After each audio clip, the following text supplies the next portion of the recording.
Bonjour et bienvenue pour cette chronique dont la thématique aujourd'hui sera « Le paranormal est-il la science de demain ?»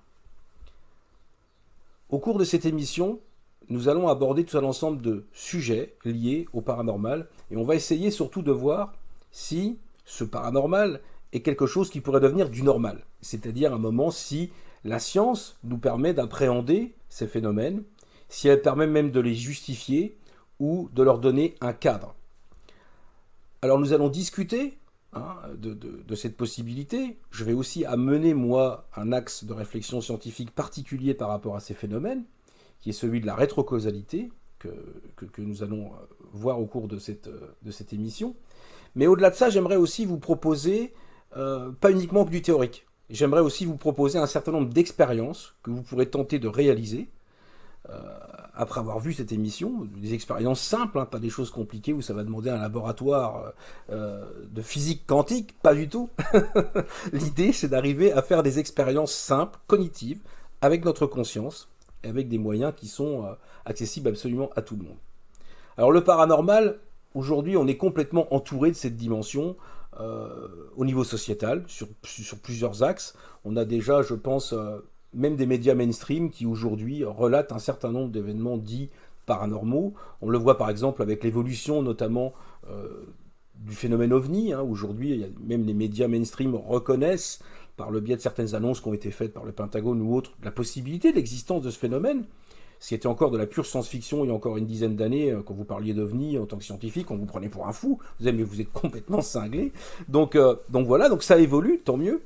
Et c'est de même, pareil pour les phénomènes dits paranormaux. Alors qu'est-ce que les phénomènes paranormaux ? On va en étudier quelques-uns un peu dans cette émission, principalement le don de prémonition, dont on va parler, la psychokinèse également, c'est-à-dire la capacité pour nos intentions et notre conscience d'agir sur la réalité physique, d'agir sur la matière, d'agir sur les événements. La possibilité aussi de la décorporation, on verra si on est capable à un moment d'aller chercher, par l'intuition notamment, des informations dans le futur, des informations dans le passé, des informations dans l'espace, éloigné, pourquoi pas essayer d'observer ce qui se passe au fin fond du cosmos, sur Jupiter exactement, par exemple, un exemple.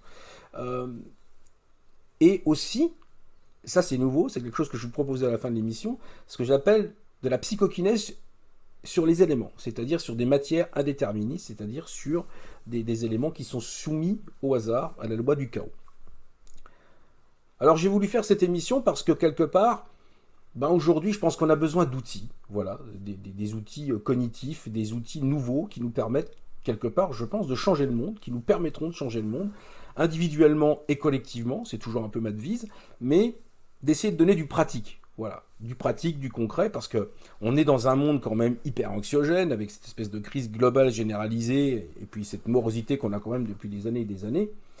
Mais moi, je veux pas faire ce constat de me dire, voilà, on est dans une situation de crise, machin, on nous manipule, on nous cache tout, machin, le complotisme, tout ça, c'est pas trop mon truc. Alors je ne dis pas qu'il n'y a pas complot ou je sais pas quoi, c'est pas ce que je dis là, Je dis juste qu'à un moment, qu'est-ce qu'on propose ? Qu'est-ce qu'on fait ? Qu'est-ce qu'on est capable de faire individuellement ? Qu'est-ce qu'on est capable de faire avec ça ? Avec notre cerveau, avec notre conscience, avec une conscience élargie peut-être de la réalité et de notre capacité, de nos capacités, parce que nous verrons dans cette émission que pour moi, les facultés psychiques ne sont pas forcément des dons, et que nous sommes tous câblés pareil et qu'on a tous la possibilité quelque part de développer ces capacités, que c'est un apprentissage, comme les autres, et qu'on est capable, et absolument n'importe qui est capable de développer ces capacités. Il suffit juste d'en prendre conscience et ensuite de les expérimenter. Donc voilà, donc moi je me dis, si on veut changer le monde, faut commencer avec ce qu'on a. Voilà, c'est pas la peine d'aller imaginer ceci, cela. On a des choses là en nous, il faut les mettre à profit pour essayer de voir ce monde un petit peu plus positivement et quelque part de consteller un avenir qui soit un avenir positif. On est complètement précablé pour voir l'avenir toujours de façon négative, on va dire, collectivement. Nos médias nous servent une bouillie négative à toutes les sauces, tous les jours. Donc il faut dépasser ça. Et je pense qu'il faut dépasser aussi l'esprit de se dire qu'il y a une supériorité, une élite au-dessus de nous qui veut absolument quelque part nous dominer. Je pense que les facultés qu'on serait capable de développer empêchent justement cette domination et quelque part remet une sorte d'horizontalité sociale.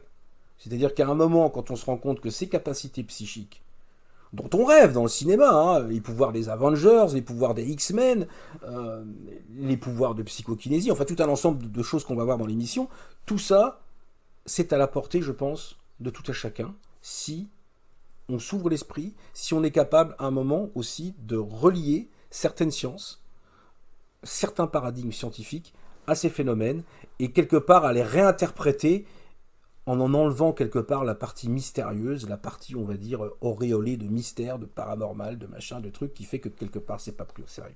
Voilà. Donc, on peut, à mon sens, légitimement dire que la prise de conscience et la connaissance de ces techniques, de ce que moi j'avais appelé dans cette émission des technologies de l'esprit, permettent vraiment de libérer l'être humain, voilà, et quelque part de rapprocher la science, parce que quelque part, ce qui est aujourd'hui mystérieux sera la banalité technique scientifique de demain. Voilà.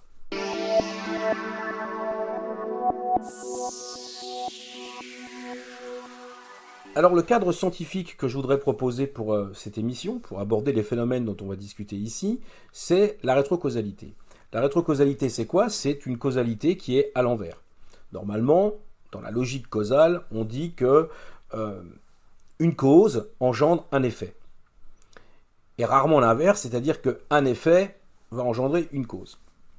Donc, la rétrocausalité n'est pas une violation de la causalité, parce qu'en fin de compte, il y a bien une causalité, il y a bien une cause à un effet, mais cet effet, on peut le constater dans le passé ou dans le présent, mais sa cause vient du futur.